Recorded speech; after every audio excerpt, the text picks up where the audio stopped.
Hi every one, welcome to Tamil coding. இன்றைக்கி Tamil coding சேனலில் ஒரு முக்கியமான கான்செப்ட் பற்றி பார்க்க போகிறோம். அதுதான் இஃப் எல்ஸ் ஸ்டேட்மெண்ட்.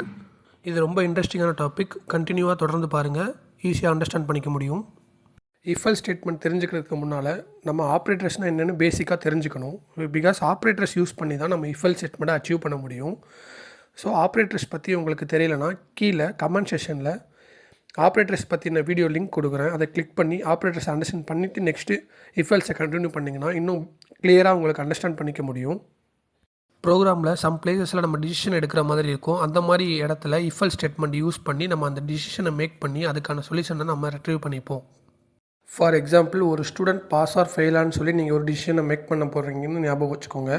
இந்த இடத்துல ஸ்டூடெண்ட்டோட மார்க் வந்து அபோவ் 35 இருந்தால் மட்டும்தான் நீங்கள் பாஸ்ன்னு டிக்ளேர் பண்ண முடியும். அப்படி இல்லைனா நீங்கள் ஃபெயில்னு டிக்ளேர் பண்ணணும். இந்த இடத்துல நம்ம ஒரு டிசிஷன் எடுக்கிறோம். அந்த டிசிஷன் என்னென்னா அபோவ் 35 பிலோ 35 அப்படின்ற ஒரு கண்டிஷனை பேஸ் பண்ணி ஒரு டிசிஷனை மேக் பண்ணுறோம்.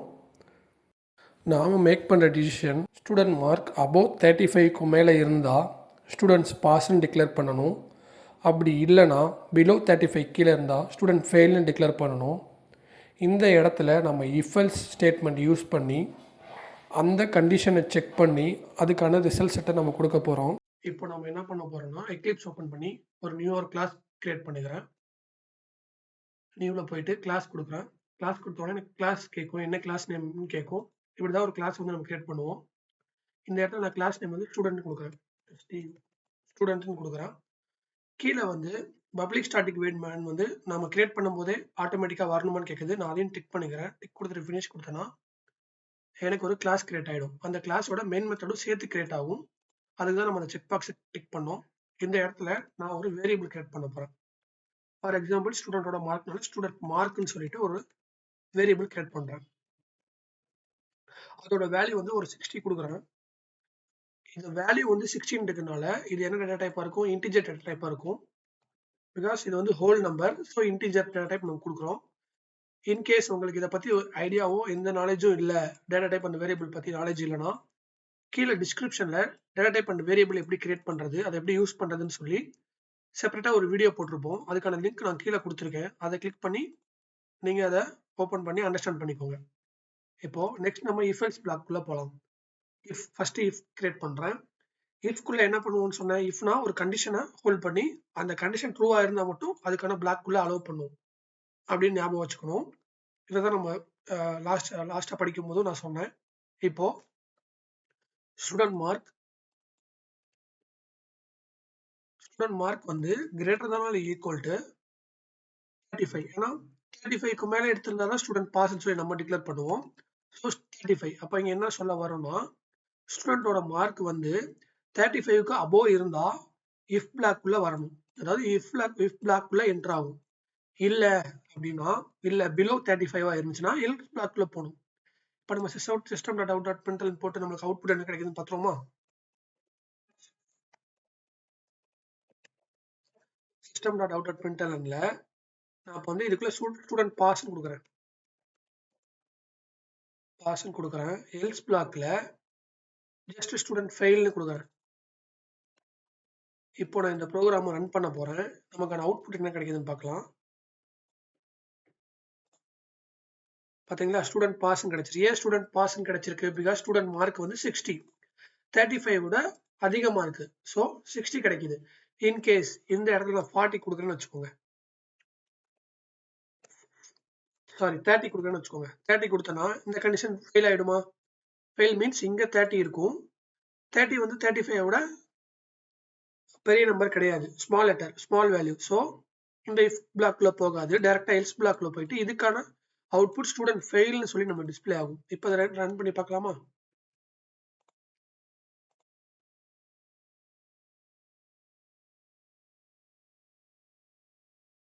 சேவ் பண்ணுவான்னு கேட்குது. சேவ் பண்ணிட்டேன். ஸ்டூடெண்ட் ஃபெயில்னு கிடைச்சிருச்சு. அப்போ இங்க என்ன சொல்ல வரோம்னா, இஃப் கண்டிஷன் ட்ரூவா இருந்துச்சுன்னா இஃப் பிளாக் எக்ஸிக்யூட் ஆயிடும். இஃப் கண்டிஷன் ஃபால்ஸா இருக்கும் பட்சத்தில் தான் அது வந்து எல்ஸ் பிளாக்கை கன்சிடர் பண்ணி அந்த எல்ஸ் பிளாக் எக்ஸிக்யூட் ஆகும்.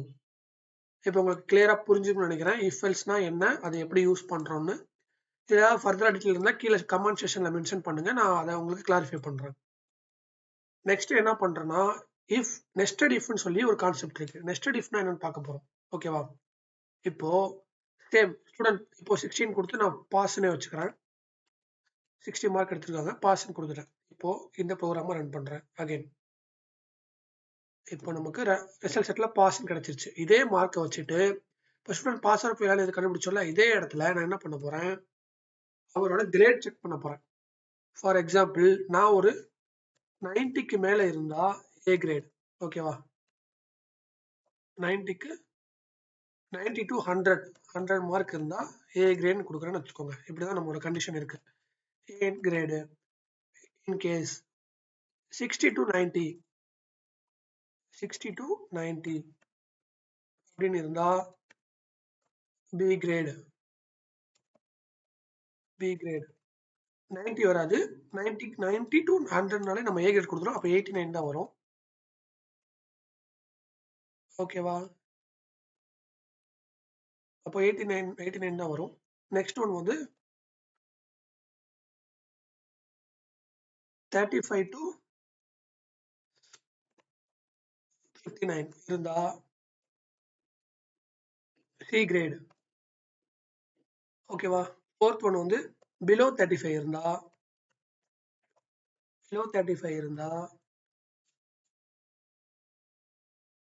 D grade. இப்படின்னு சொல்லி ஒரு அவுட்புட் நம்மகிட்ட கேட்குறாங்க. ஓகேவா? அப்படி ஞாபகம் வச்சுக்கோங்க. இந்த இடத்துல நம்ம இதுக்கு முன்னாடி பார்த்ததுல ரெண்டு கண்டிஷன் நம்ம ஒரு இந்த கண்டிஷனும் அதாவது ஏதாவது ஒரு 2 கண்டிஷன் மட்டும் செக் பண்ணி அதுக்கான அவுட்புட் கொடுத்துடலாம். இதுக்கு முன்னாடி பார்த்தது. ஃபார் எக்ஸாம்பிள் 90 to 100 இருந்தா இந்த வேல்யூ, 90க்கு கீழே இருந்தா எல்ஸ் பிளாக் எக்ஸிக்யூட் ஆகும்னு சொல்லி நம்ம கொடுத்துடலாம். இதுல 4 கண்டிஷன் இருக்கு. இதை எப்படி செக் பண்றது அப்படின்னு பார்த்தோம்னா, இந்த டைம்ல தான் நம்ம நெஸ்டட் இஃப்னு சொல்லி ஒரு கான்செப்ட் யூஸ் பண்ணுவோம். அதை எப்படி யூஸ் பண்றதுன்னு இப்ப பார்க்கலாம். ஃபார் எக்ஸாம்பிள் இஃப் கொடுத்து ஸ்டூடெண்ட் மார்க் வந்து நான் என்ன பண்றேன், ஸ்டூடெண்ட் மார்க் வந்து 90. அப்போ ஸ்டூடெண்ட் மார்க் above 90க்கு மேல இருந்துச்சுன்னா, above or equal to 90க்கு மேல இருந்துச்சுன்னா, அதாவது 90க்கு மேலேயும் இருந்துச்சுன்னா, எனக்கு system.out.printlnல ஸ்டூடெண்டோட கிரேடு வந்து ஏன்னு சொல்லி கொடுக்குறேன். ஓகேவா?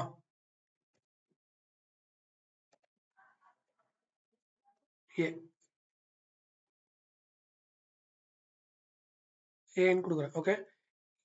இல்லைனா நான் ரெண்டாவது கண்டிஷன் செக் பண்ணுமா? 62 89 இருந்தா பின்னு சொல்லி கொடுத்துருக்கோம். 62 89 இருந்தா பின்னு சொல்லி கொடுத்துருக்கோம். இப்போ என்ன பண்ணோம், எல்ஸ் பிளாக் கிரியேட் பண்ணணும்.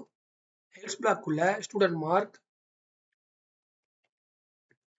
Greater than or equal to 60க்கு மேல இருந்தாலும் அண்ட் போட்டு, இதெல்லாம் ஆப்ரேட்டர்ஸ்ல நம்ம பார்த்துருப்போம். அது நீங்க படிக்கலனா அண்டு இந்த greater than or equal to இதெல்லாம் நான் ஆப்ரேட்டர்ஸ்ல உங்களுக்கு நான் சொல்லியிருப்பேன். உங்களுக்கு அதுக்கான அண்டர்ஸ்டாண்டிங் இல்லை, புரிதல் இல்லைன்னா கீழே வந்து நான் கமெண்ட் செக்ஷன்ல அதையும் மென்ஷன் பண்றேன். அதுக்கான வீடியோ லிங்கையும் மென்ஷன் பண்றேன். நீங்க அதை பார்த்து அண்டர்ஸ்டாண்ட் பண்ணிக்கோங்க. இப்போ அகைன் ஸ்டூடெண்ட் மார்க் 60க்கு மேல இருக்கணும். இன்னொரு கண்டிஷன் செக் பண்றேன். ஸ்டூடெண்ட் மார்க் லெஸ் தென்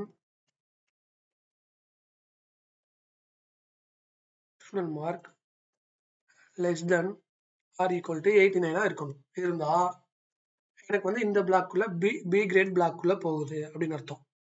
அப்ப நம்ம இங்க என்னென்ன சொல்ல வரோம்னா, அண்ட் ஆபரேட்டர் எதுக்கு யூஸ் பண்றோம் பேசிக்கா அப்படின்னா, இந்த ரெண்டு பக்கமும் இருக்க கண்டிஷன் ரெண்டுமே ட்ரூவா இருந்தா மட்டும்தான் இந்த பிளாக்குள்ள போகும். இன்கேஸ் ஒரு கண்டிஷன் ஃபால்ஸ் ஆயிட்டாலும் இந்த பிளாக்குள்ள போகாது. அதை மென்ஷன் பண்றதை அந்த அண்ட் ஆபரேட்டர் யூஸ் பண்றோம். ஓகேவா?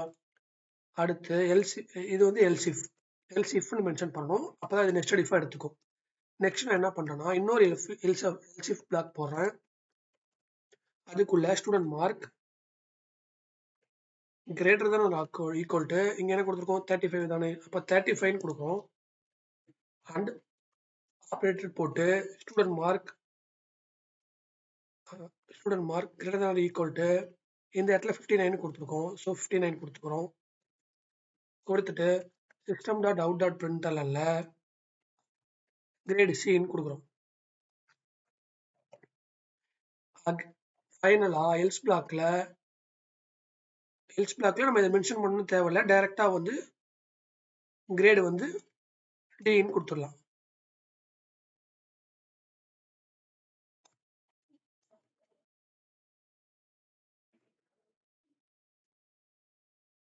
சாரி நான் மென்ஷன் பண்ண மறந்துட்டேன். ABCDன்னு கொடுத்துடலாம். ஓகேவா? இப்போ இதை ரன் பண்ணி பார்க்கலாம். இப்போ ஸ்டூடெண்ட் மார்க் 16 கொடுத்துருங்க. அப்போ எனக்கு என்ன அவுட்புட் கிடைக்கும்? ஸ்டூடெண்ட் பாஸ்ன்னு கிடைச்சிரும். இந்த 60 எதுக்குள்ள இருக்கு? இந்த எல்ஸ் பிளாக்குள்ள இருக்கு. ஸோ இதை அவாய்ட் பண்ணிடும். இந்த எல்ஸ் பிளாக் எக்ஸிக்யூட் ஆகிட்டு அதுக்கு கீழே இருக்க எல்லா பிளாக்கையுமே அதை வந்து அவாய்ட் பண்ணிடும். பார்க்கலாமா அவுட்புட் என்ன கிடைக்குதுன்னு? சேவ் பண்ணுவான்னு கேட்குது. சேவ் பண்ணிடுறேன். பார்த்தீங்கன்னா ஸ்டூடெண்ட் பாஸ்ன்னு சொல்லி எனக்கு இந்த எஃப் பிளாக் எக்ஸிக்யூட் ஆயிடுச்சு. திருப்பி இதுக்குள்ள வந்து செக் பண்ணுது. இந்த இடத்துல வந்து 60 போடும்போது 90 விட 60 பெரிய நம்பர் இல்லை. ஸோ இந்த பிளாக் வந்து எக்ஸிக்யூட் ஆகாது. பட் இந்த பிளாக் வந்து 60 ஆர் ஈக்குவல்னு போட்டிருக்கேன். ஸோ இது பாஸ் ஆகிடும். சரியா? இது பாஸ் ஆகிடும். அதே மாதிரி 89 விட 60 வந்து சின்ன வேல்யூவாக தான் இருக்குது. ஸோ இதுக்குள்ளே போயிட்டு இது எக்ஸிக்யூட் ஆகிடும். நெக்ஸ்ட் வந்து இதை பார்த்தீங்கன்னா 30 வந்து 60 விட 35 விட பெரிய வேல்யூ. ஸோ இது ஃபால்ஸ். ஸோ இதுக்குள்ளேயும் போகாது. எல்ஸ் பிளாக்ல பார்த்தீங்கன்னா இது எக்ஸிக்யூட் ஆனால எல்ஸ் பிளாக் ஆட்டோமேட்டிக்காக எக்ஸிக்யூட் ஆகாது. ஓகேவா? இதுதான் கான்செப்ட். இன்கேஸ் இதில் வந்து 30 கொடுக்குன்னு வச்சுக்கோங்க. இப்போ எனக்கு வந்து என்ன அவுட்புட் கிடைக்கணும்? ஸ்டூடெண்ட் ஃபெயில்னு கிடைக்கணும். At the same time grade வந்து டின்னு கிடைக்கணும். கிடைக்குதான்னு பார்க்கலாம். ஸ்டூடெண்ட் ஃபெயில் எனக்கு கிடைச்சிருக்கு. ஸ்டூடெண்ட் கிரேட் வந்து டின்னு கிடைச்சிருக்கு. ஸோ உங்களுக்கு இப்போ கிளியராக புரிஞ்சிருக்குன்னு நினைக்கிறேன். இந்த இஃபெல்ஸ் ப்ரோக்ராம் வந்து ஃபர்ஸ்ட் வந்து வேரியபிள் எப்படி அசைன் பண்ணுறது நம்ம அண்டர்ஸ்டாண்ட் பண்ணிக்கணும். அதே மாதிரி ஆப்ரேட்டர்ஸ் எப்படி யூஸ் பண்ணுறதுன்னு தெரிஞ்சிருந்தா இஃபெல்ஸ் வந்து ரொம்ப ஈஸியாக இருக்கும்.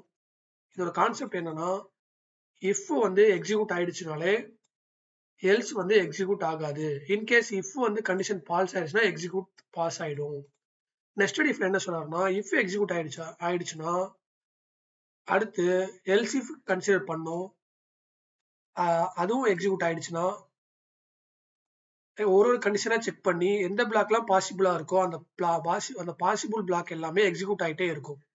அதுக்காக யூஸ் பண்றது தான் நெஸ்டட் இஃப். ஃபார் எக்ஸாம்பிள், இப்போ இன்னொரு ஸ்டூடெண்ட் இருக்காங்க. இந்த ஸ்டூடெண்ட் ஓகே. இப்போ நெக்ஸ்ட் வீடியோல நம்ம ஸ்விட்ச் கேஸ் பத்தி டீட்டெயிலா பார்க்கலாம். உங்களுக்கு இந்த வீடியோ பிடிச்சிருக்குன்னு நினைக்கிறேன். தேங்க்ஸ் ஃபார் வாட்சிங்.